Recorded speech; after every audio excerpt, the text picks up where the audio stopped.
The Apollo spacecraft and the lunar module, the landing craft that enabled astronauts to walk on the moon. Returning from the moon's surface, the two craft had to find each other in lunar orbit, a procedure known as rendezvous. And then they had to link together, docking, to allow the astronauts to re-enter the mother craft for the journey back to Earth.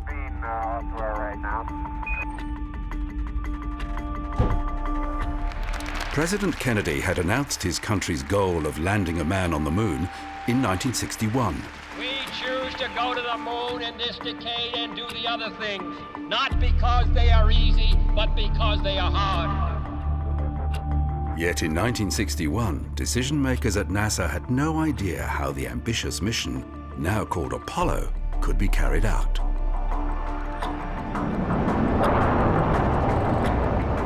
At the time, rockets were routinely missing their intended orbits by large margins, and the idea of two spacecraft linking together in lunar orbit was dismissed as too difficult. But a small group within NASA knew it could be done, and their work led to Project Gemini, a new program before Apollo that would pioneer techniques for walking in space and above all rendezvous. But it would not be easy.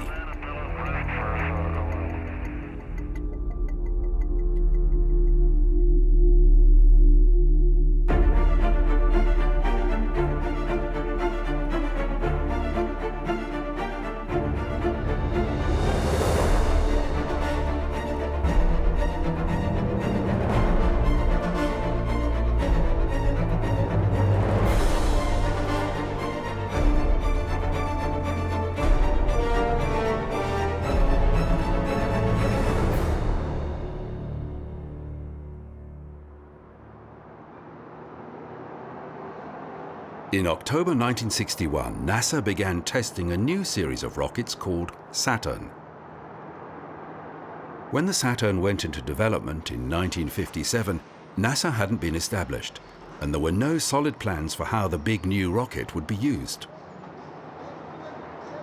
It was obvious that the Soviet Union had bigger rockets, and the Americans knew they had to catch up.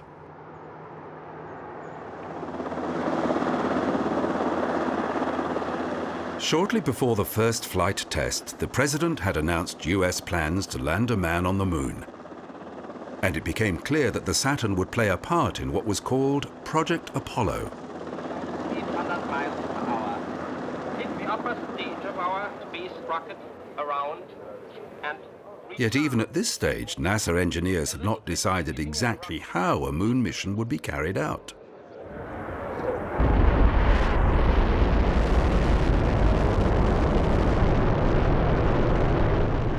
The early Saturn flight tests were almost flawless, and plans called for a bigger Saturn V and an even bigger Nova.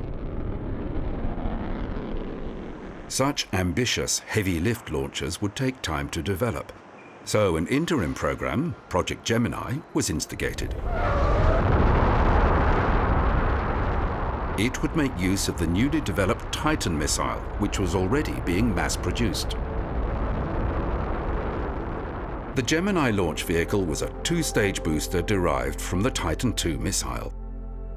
Its toxic, hypergolic fuel was well suited for use in a weapon because it could be stored at ambient temperatures for long periods, but for launching a human crew, it was less than ideal. The twin engine bells in the first stage were fed by separate turbopumps, but the whole unit was still regarded as a single engine.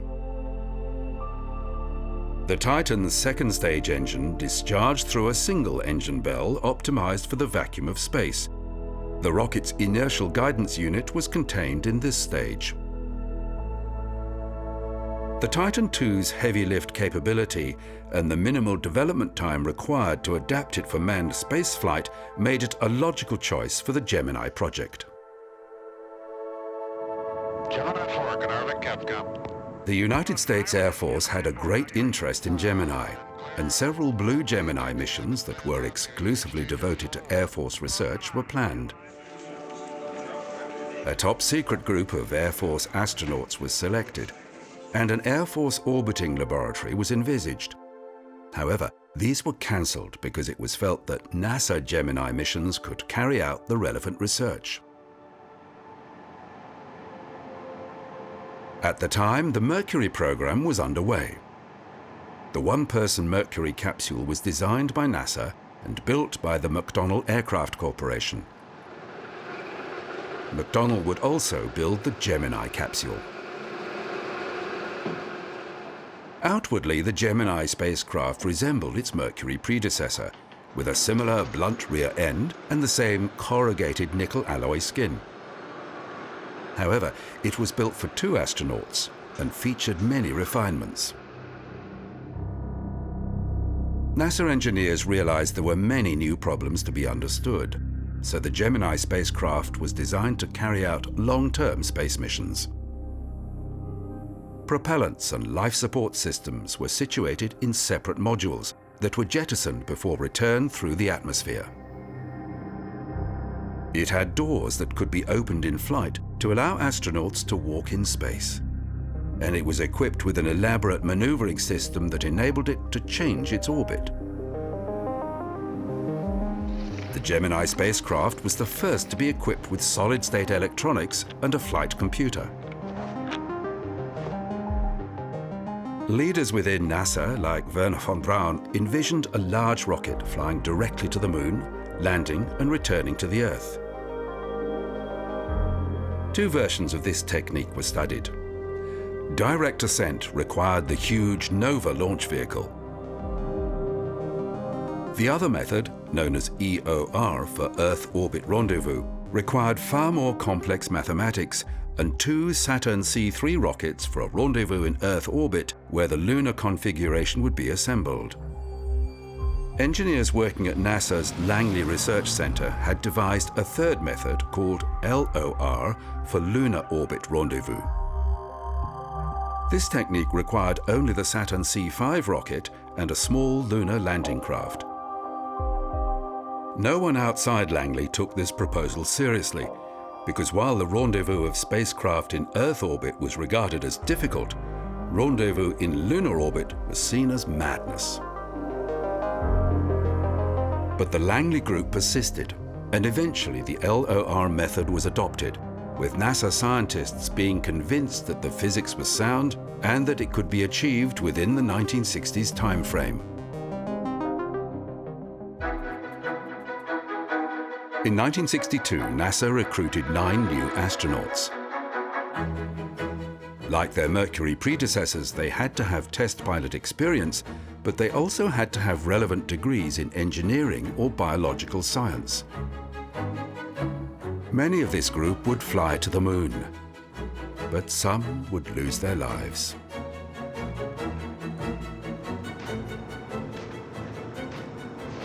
Along with the development of the Gemini spacecraft came the introduction of a new style of spacesuit that could be worn outside the spacecraft. The fabric joints of the Mercury suit had been replaced by a pressure bladder wrapped in a link net restraining layer that delivered greater flexibility and limb mobility. Because rendezvous and docking was such a critical part of the Gemini program, NASA modified the Agena upper stage as a target vehicle. Agena had been developed for use as a spy satellite, so it was ideal for use in Project Gemini because it was already available.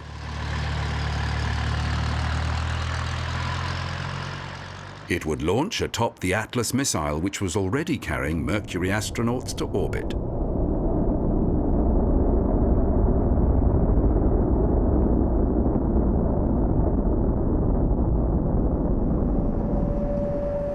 NASA was learning a lot from the Mercury program, and they were trying to design the Gemini system to eliminate issues that were perceived as problems in Mercury.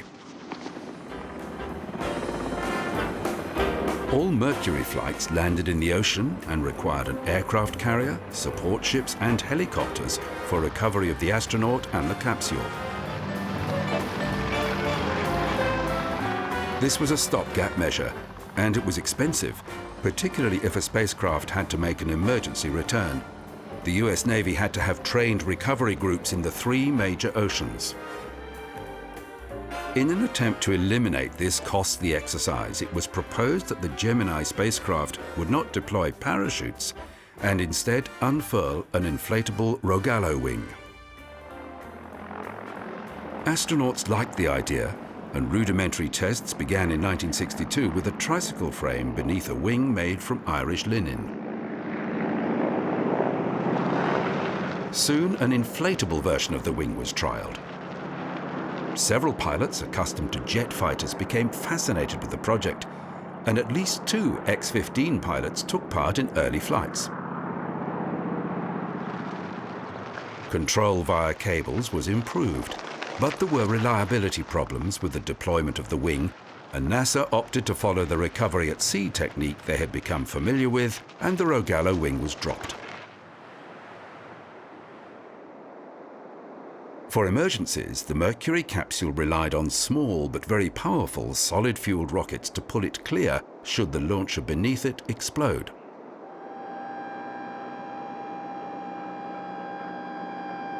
Primary Gemini designer Jim Chamberlain decided to dispense with the escape tower, opting instead for aircraft-style ejector seats.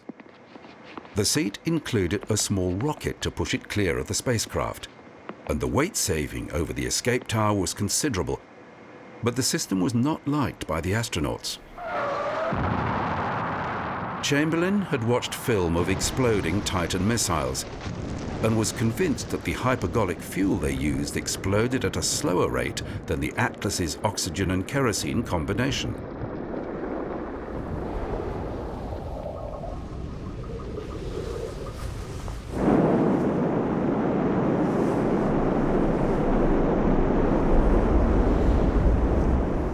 Ejection tests were carried out with dummies and from a spacecraft filled with nitrogen, not the pure oxygen that would actually fill the capsule at launch.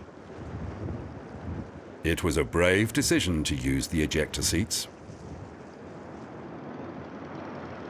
In April 1964, the first unmanned Gemini flight was prepared. Gemini 1 would remain in orbit for several days, yet its batteries would only last for 24 hours.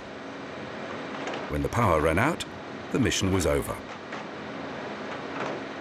The capsule was loaded with instrumentation to relay data about conditions within the spacecraft while it was being boosted to orbit by its Titan II launcher. The flight was to validate the human rating for the Titan II.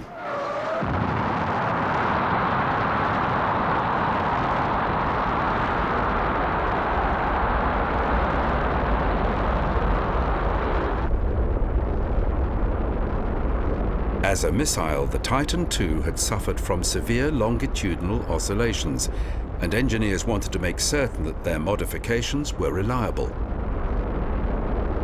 While it would not be recovered, to prevent any hostile power from trying to learn anything from it, the heat shield had holes bored through it so the craft would burn up on re-entry. The following year, Gemini 2 was recovered from the mid-Atlantic after a suborbital flight to validate the spacecraft. Though the fuel cells had failed before launch, the capsule had come through the heat of re-entry with flying colors, and the way was open for manned missions to begin.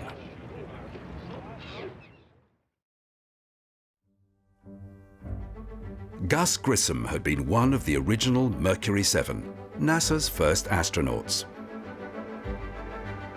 After his flight in the Mercury program, he threw himself into development work for the new Gemini spacecraft. His colleagues even called it the Gusmobile because he had done so much work on the control interface. It was only logical that he would command the first manned Gemini mission. The other crew member was John Young, one of NASA's New 9. On March the 23rd, 1965, Grissom and Young boarded their spacecraft. It would be the last crewed mission to be controlled from the Cape Kennedy Air Force Station.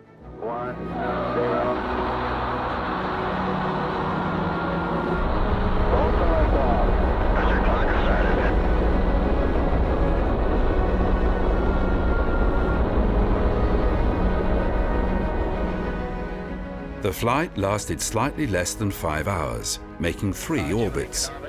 During that time, Gemini 3 became the first crewed spacecraft to change its orbit. The spacecraft handled re-entry as expected, though it did land 105 kilometers short of the intended target. Part of the Gemini program's brief was to master pinpoint landings. Grissom and Young waited in their craft for half an hour before being recovered. The mission was judged a success, with only a few minor problems with the spacecraft thrusters. It had been almost 2 years since the final flight of the Mercury program, and Americans were happy to see their country back in the space race.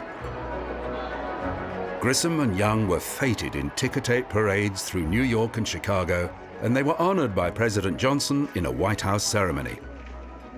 At the time, astronauts were given rock star treatment.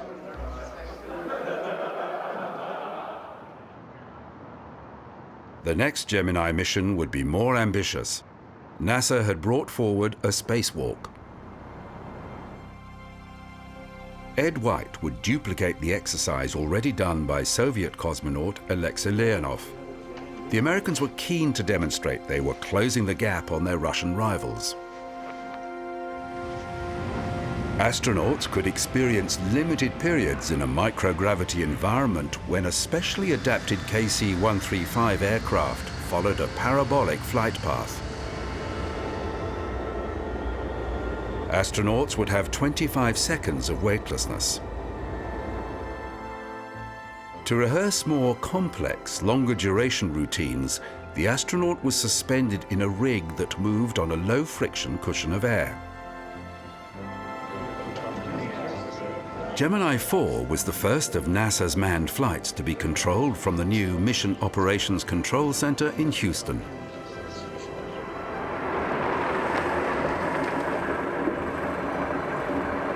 Along with Ed White was command pilot Jim McDivitt.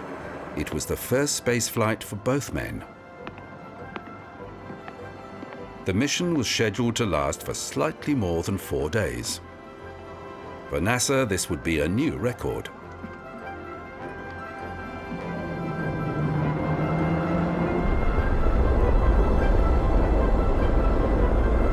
It launched in June 1965.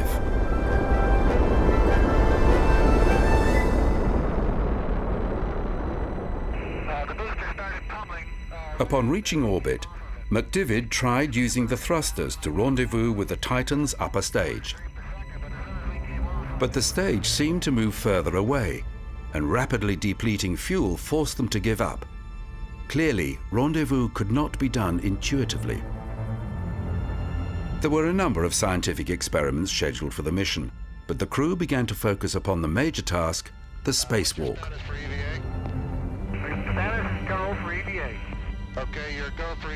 On their third orbit, while passing above Hawaii, Ed White opened his spacecraft door and prepared to step outside. Mission Control were having difficulty with communications, and all messages to and from White had to be relayed via McDivitt. I don't want to fire the gun yet. Okay, I'm out. Okay, he's out. White carried a handheld zip gun that helped him maneuver. Apart from making certain that the spacesuit and life support system worked, he had no defined task to perform. Okay, put a little roll in, take it right out. Ground staff were becoming concerned at the poor communication. It was important that White was back inside before he entered the Earth's shadow and before the spacecraft passed out of reach of radio contact with Hawaii. Okay, I'm coming over. Okay, stand by. You see me yet? I sure don't. Huh? Everything seemed easy. White was enjoying himself and was clearly disappointed when he was ordered back inside. You're right in front, Ed. You look beautiful. I feel like $1 million. I'm going to pitch up. And y'all laugh. Difficulties arose when he re-entered the craft. A spring in the locking mechanism on the hatch had failed, and it took 5 minutes of intense effort to safely seal the spacecraft again. During Gemini's 4 days in space, there were reliability issues. Thrusters continued to give problems, and toward the end of the mission, the computer failed.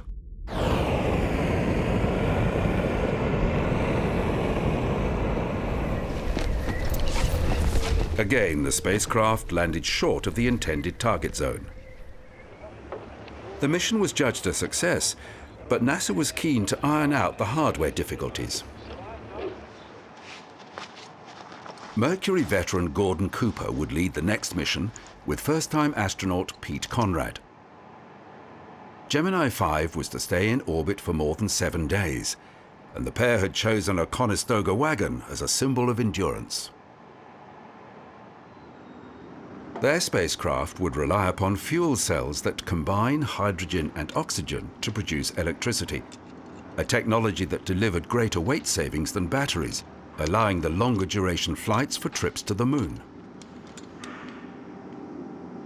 The Agena docking craft was not yet ready, so they would practice rendezvous with a rendezvous evaluation pod they would release from the back of their spacecraft. Because Cooper and Conrad would be in space for so long, a series of observational tasks had been designed for which the crew had made training flights aboard a C-130, photographing geometric patterns on the ground.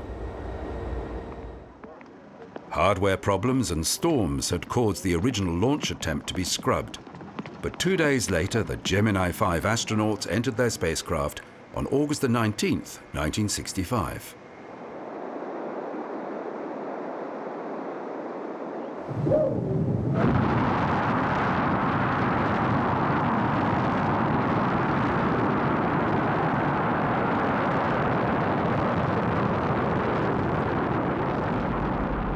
Soon after the end of powered flight, the crew adjusted their orbit and released the rendezvous evaluation pod that Conrad had nicknamed the Little Rascal. Then the problems began.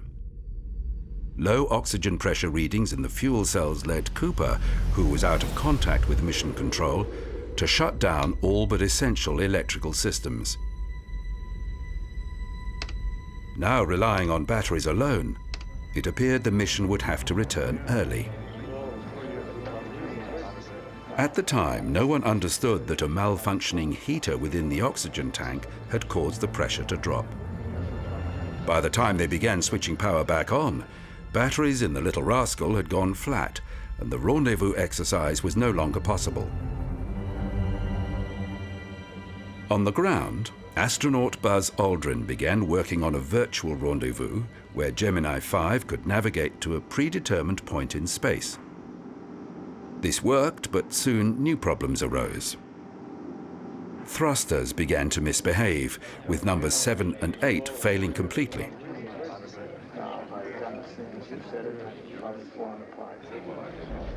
With the power shut down, fuel line heaters had cooled, and propellant in the lines had frozen. Gemini 5 drifted through the remainder of its mission, breaking the record for on-orbit duration set 2 years earlier by Russian Valery Bykovsky. Re-entry came 1 orbit early to avoid a tropical storm in the Atlantic. Again, the mission was judged a success. It had set a new duration record, but nothing had gone smoothly.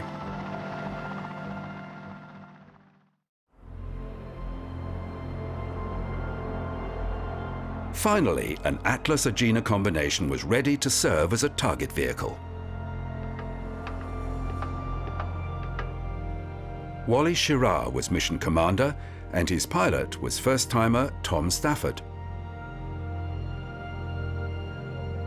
The Agena would launch 2.5 hours before Gemini 6, and the flight plan called for the first rendezvous and docking to happen less than 6 hours into the flight. There were to be 3 more dockings during the flight that would last around 46 hours. When the astronauts were being strapped into their spacecraft, the Atlas-Agena was entering the final stage of its countdown. 5, 4, it's holding momentarily at 4. We have ignition. Ignition. Start, we have a liftoff. The launch was perfect. However, communications from the Agena went dead. We had a very dramatic loss of telemetry from the Agena, and we should have gotten the Agena burned to place us in orbit. The Gemini launch was cancelled, and Stafford and Girard were left without a mission. A decision was made to postpone Gemini 6, now called Gemini 6A, until just after the launch of Gemini 7, and the two spacecraft would rendezvous. First-time astronauts Frank Borman and Jim Lovell had been training for the Gemini 7 mission in a specially developed lightweight version of the G4C spacesuit to allow more comfort during the flight.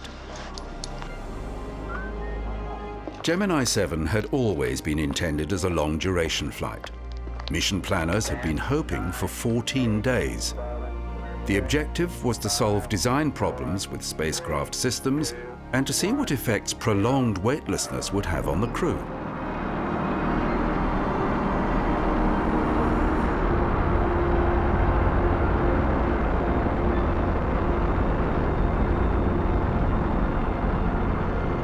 The long-duration mission now had another benefit. It would allow enough time for Gemini 6's Titan booster to be erected and launched so that the important space rendezvous could finally happen. On December the 12th, for the second time, the Gemini 6 crew prepared for launch. 5, 4, 3, 2, 1, 0.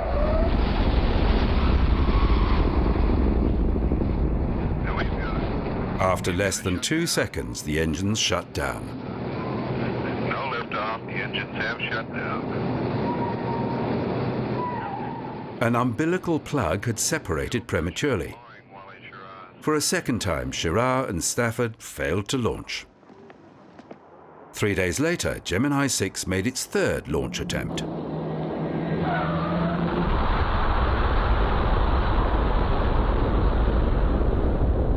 It was successful.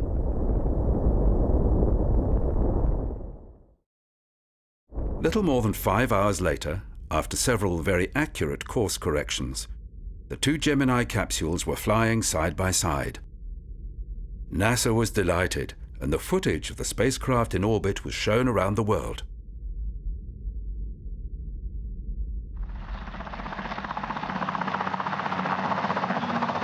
Gemini 6 returned to an accurate splashdown after a flight that lasted 1 day, leaving Borman and Lovell in Gemini 7 to continue their record-breaking flight for a further 2 days. Some of the thrusters were failing, as were the fuel cells, and the spacecraft had to rely on battery power for the remainder of the mission.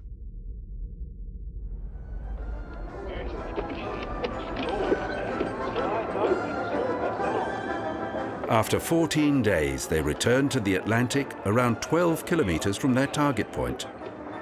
Borman and Lovell were weakened by their time in space, but rapidly returned to full health. After the Gemini program's 5th manned flight, NASA had achieved 1 spacewalk and 1 rendezvous, and there were still reliability issues with the spacecraft. Because there had been so many equipment failures, all remaining Gemini flights were now slated to be docking missions, and astronauts were spending long hours practicing docking maneuvers in the simulator. More mishaps could damage the schedule mission planners were still hoping to fulfill, so contingency arrangements were made. Deke Slayton, who had been chosen as one of the original Mercury 7 astronauts, was now in a senior role at the astronaut office charged with crew selection. Astronauts had to train as backup crew for a mission 3 flights before flying their own allocated mission, and setup of spacecraft before launch became the responsibility of the backup crew.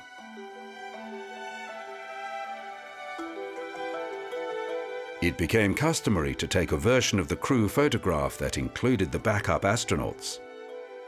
Gemini 8's prime crew of Neil Armstrong and Dave Scott was backed up by Pete Conrad and Dick Gordon.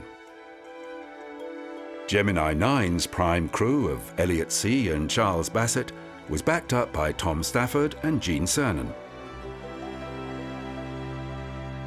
Because NASA's research centers and the manufacturers that fabricated the agency's space hardware were scattered across the United States, it was customary for astronauts to shuttle between training responsibilities in one of NASA's T-38 jet trainers.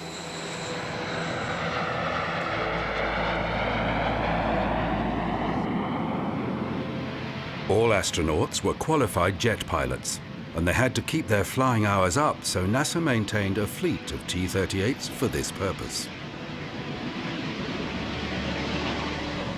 Early in 1966, two T-38s left the Manned Spacecraft Center for the McDonnell plant in Missouri. C and Bassett, Gemini 9's prime crew, died instantly when their plane hit the McDonnell building. Bad weather had set in, and an inquiry found pilot error was responsible. The backup crew of Stafford and Cernan in the other aircraft landed safely. NASA had suffered its first casualties, and Stafford and Cernan became the Gemini 9 prime crew. There would be no delay in the Gemini flight schedule. After the failure of the Gemini 6 Agena, its builders, Lockheed, were keenly aware of the growing lack of confidence in their target vehicle. They instigated a plan for changes to the Agena's engine. A corrective program, known as Project Surefire, had determined that an explosive hard start had destroyed the Gemini 6 Agena. To prevent this, oxidizer would be fed to the engine slightly before the fuel started to flow. As a contingency, McDonnell had suggested a docking collar could be mounted on an electronics package without Lockheed's Agena. It could be built using existing technology. Because it was light, it could be launched by the Atlas without the need for an upper stage. Known as the Augmented Target Docking Adapter, or ATDA, it was built and held in storage. The Gemini 8 astronauts had been rehearsing NASA's second spacewalk. Dave Scott would wear an emergency life support chest pack, as well as being connected to an umbilical tether that also supplied his spacesuit with oxygen and electrical power.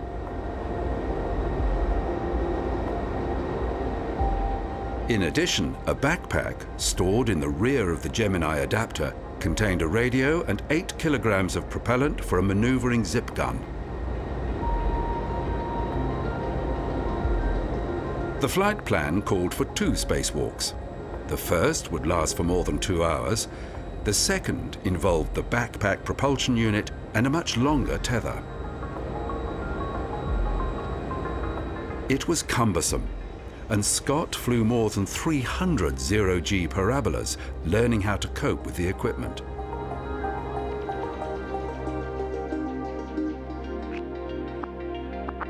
In March 1966, the Gemini 8 mission was in the final stages of preparation.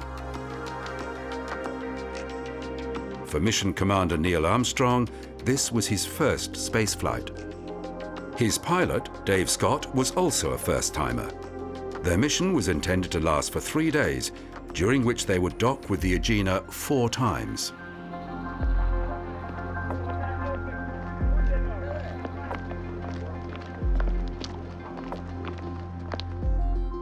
The plan had the Gemini spacecraft launching 100 minutes after the Agena and catching up with it on the 4th orbit. 2 launch centers at the Cape worked independently during the countdowns of the Atlas Agena and Gemini 8's Titan II. Control of the mission would transfer to Houston only after each rocket had cleared the launch tower. NASA was bussing in crowds of important people to watch the twin launches, and bleachers had been erected at a safe distance. NASA Administrator James Webb was acutely aware of the need to court public opinion, so spectacular launch events were now drawing big numbers. As Armstrong and Scott were being strapped into their capsule, the Atlas Agena was entering the final stages of its countdown. Everyone understood that should the target vehicle fail again, the flight would be postponed while mission planners figured out what to do. 5, 4, 3, 2, 1. Ignition. Engine start, we have a liftoff. This time, the Atlas Agena combination launched perfectly. The Agena went into a near-circular 300-kilometer orbit.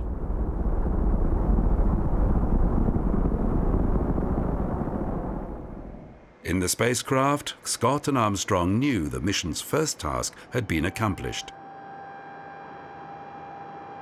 Orbital parameters of the Agena required a precise launch. 2, 1, 0.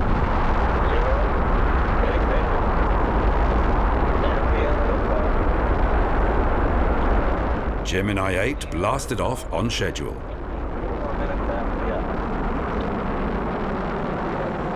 Mission Control were happy with the Gemini's lower, faster orbit, and the chase began. In less than 6 hours, Gemini 8 was station-keeping with the Agena.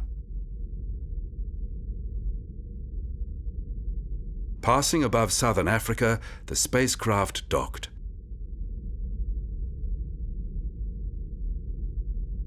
Mission controllers were jubilant, yet trouble uploading commands to the Agena made planners suspicious of its attitude control. Before Gemini 8 passed out of radio contact, capsule communicator Jim Lovell warned them to undock if they experienced any difficulties. Soon, the docked spacecraft started a combined yaw and roll.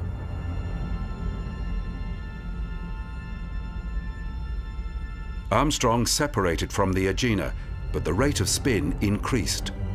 Thruster number 8 was stuck on.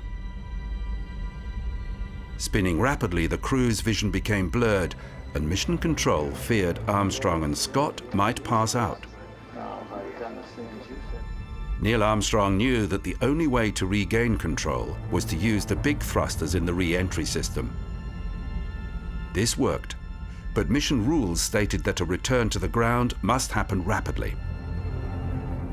Gemini 8 re-entered the atmosphere, heading for a landing in the Pacific, an ocean away from its planned landing point in the Atlantic.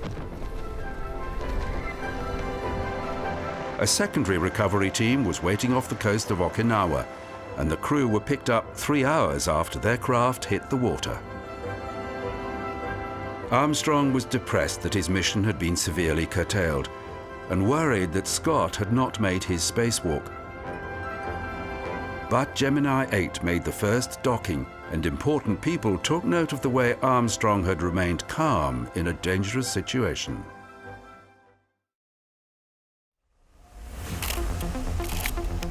Before the launch of Gemini 9, members of the press were introduced to a new device that would be tested during the next mission. The Astronaut Maneuvering Unit, or AMU, had been designed by the Air Force, who hoped to use it in conjunction with a planned manned orbiting laboratory. Practice with the unit on the ground was done on a near-frictionless surface, but it was a poor simulation of the conditions that could be expected in weightlessness. Tom Stafford and Gene Cernan on Gemini 9 had the objectives of rendezvous, docking, and a spacewalk, including the use of the AMU. The target vehicle was launched on May 17, 1966.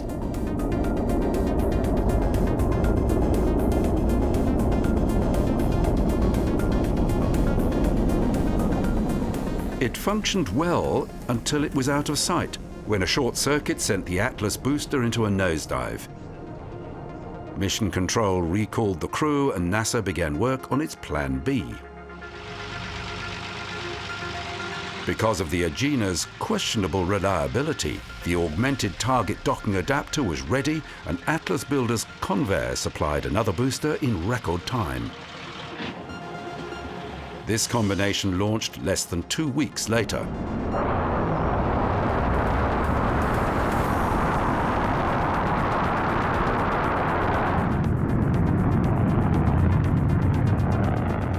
After a second false start, caused by software difficulties, astronauts Stafford and Cernan launched successfully the following day.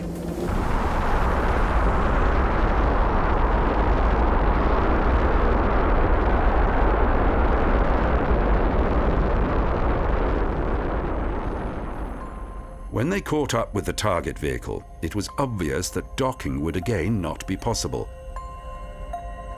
Tom Stafford described it as an angry alligator. The shroud protecting the craft during passage through the atmosphere was still attached. Among the things NASA was learning from Project Gemini was not to make stupid mistakes. The target adapter was different to the Agena, and a squabble between contractors had seen the experienced engineer responsible for installing the shroud sidelined. Suggestions about nudging the shroud with the spacecraft were rejected as too dangerous. The next objective was the spacewalk and the use of the AMU, but Cernan discovered everything took longer than anticipated and he was rapidly tiring. When the inside of his helmet started fogging, the exercise was abandoned. NASA had never liked the AMU, and it was scrapped. These Gemini spacewalk problems led to big changes in the way NASA approached the task. They understood that it would be unthinkable for a team that landed on the moon to remain inside the spacecraft. The next generation Apollo spacesuits incorporated an inner layer networked with fine tubing that carried water as a more positive means of preventing the wearer from overheating. However, at this stage, the new suit required a lot more work. For the remainder of the Gemini series, astronauts would continue with the air-cooled G4C suit. Michael Collins, who was to make 2 spacewalks on Gemini 10, had been training in a vacuum chamber that gave him a feel for working inside his spacesuit when it was swollen, as it would be in space.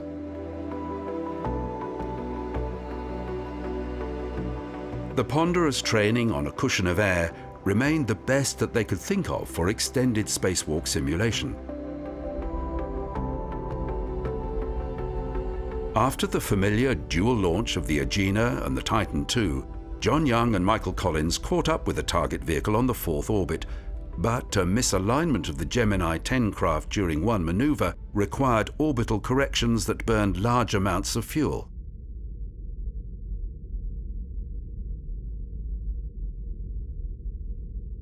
Young and Collins docked with the Agena, and after clearance from Mission Control, used the target vehicle's main engine to lift the combined craft to a higher orbit.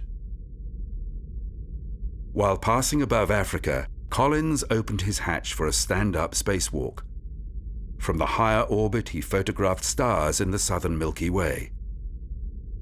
The exercise went smoothly until a suspected contaminant in the life support system caused both astronauts to complain of stinging eyes. The spacewalk was terminated, and the problem was determined to be from having both suit fans switched on at the same time. The craft dropped down to a lower orbit that allowed them to catch up with the dormant Agena used for the Gemini 8 mission. Collins did make a second spacewalk, but it was difficult, and it was curtailed because of low thruster fuel levels. 2 months later, Dick Gordon on Gemini 11 had similar difficulties during his first spacewalk. Every task took much longer than anticipated, with fatigue and maintaining his body position being major problems.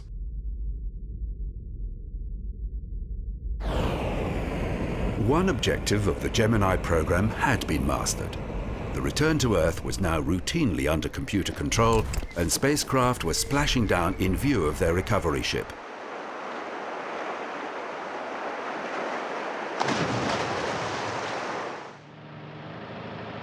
There was only one scheduled Gemini mission left, and yet the program had still not discovered how an astronaut could work effectively outside the capsule in the vacuum of space.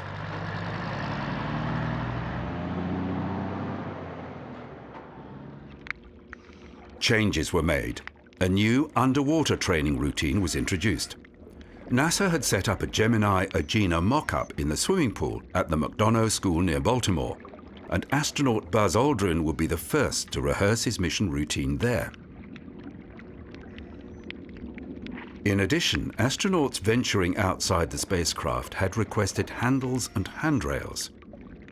Gemini 9 had 9 restraining points. This had increased to 44 for Gemini 12. For work at the back of the spacecraft, where specialist items were stored and a workstation had been set up, tailored foot restraints were installed, so an astronaut could anchor himself firmly to eliminate the struggle to maintain body position when using a wrench.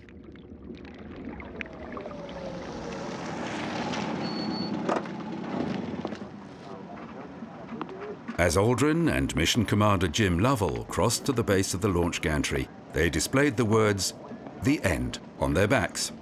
The final Gemini flight was to be the most complex.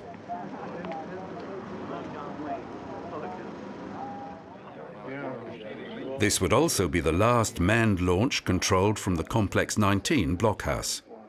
It had to be close to the launch tower because the pre-digital instrumentation demanded it. Jim Lovell presented the pad closeout chief Gunter Wendt with a redundancy check for $1 million Deutschmarks. 9, 8, 7, 6, 5, 4, 3, 2, 1, 0.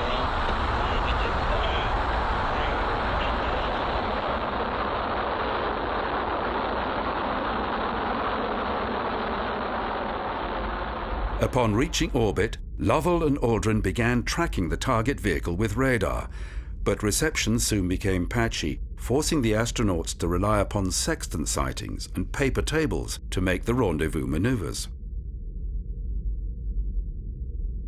Aldrin, who had a doctorate in orbital mechanics, used a slide rule for the calculations.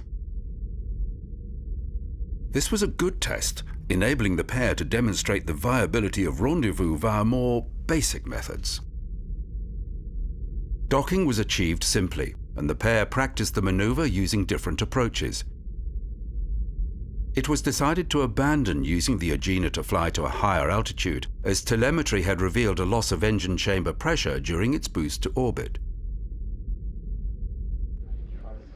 On the ground, mission planners reinstated an earlier objective, the photographing of a partial solar eclipse.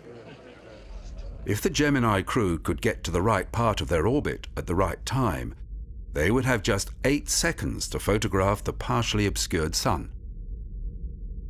It worked, and again the last-minute change of plan was a good test of the complete team to react quickly as events changed. This meant the crew had little time to prepare for the essential element of the mission, but the hatch opened at the scheduled time, 20 minutes before the capsule passed into the Earth's shadow. The first EVA was a simple stand-up, with Aldrin's legs remaining inside the spacecraft. He was methodical about every move. After almost 2 complete orbits, he was back inside with the hatch sealed. While the mission was going well, engineers on the ground were keeping an eye on several worrying signs from the spacecraft's subsystems, particularly the fuel cells.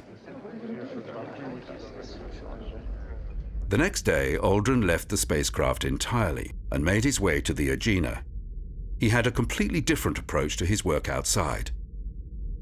His experience as a scuba diver and his underwater training, combined with the additional anchor points on the Gemini and Agena craft, transformed the nature of the spacewalk. While working on the Agena, Aldrin attached a tether between the 2 craft, returning to the Gemini capsule after a highly successful 2 hours and 6 minutes. Everything had run smoothly, and mission controllers were delighted.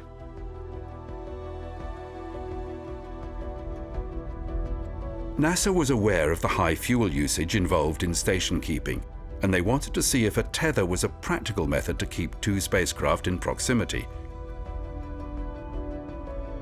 They also wanted to set the 2 craft spinning around each other to generate a small amount of artificial gravity.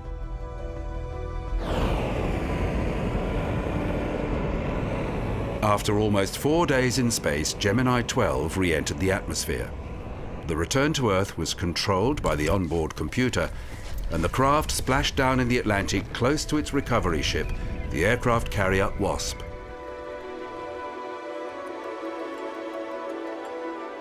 The celebration at the completion of a difficult yet highly successful series of space flights continued, and NASA felt confident that maneuvers required for a trip to the Moon were no longer theoretical. President Kennedy's moon landing deadline was met, but the contributions that the Gemini program made to modern spaceflight are overlooked. Every journey to the International Space Station uses the rendezvous and docking procedures pioneered during Gemini. And later this decade, the Mars sample return mission that will bring back specimen tubes already being collected on the Red Planet will see the first rendezvous in Mars orbit, which again builds on the legacy of Gemini.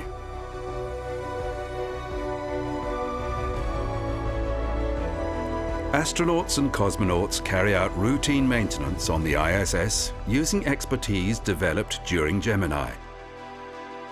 And all spacewalks are elaborately rehearsed in vast neutral buoyancy pools in Houston or Moscow, again pioneered during the Gemini program.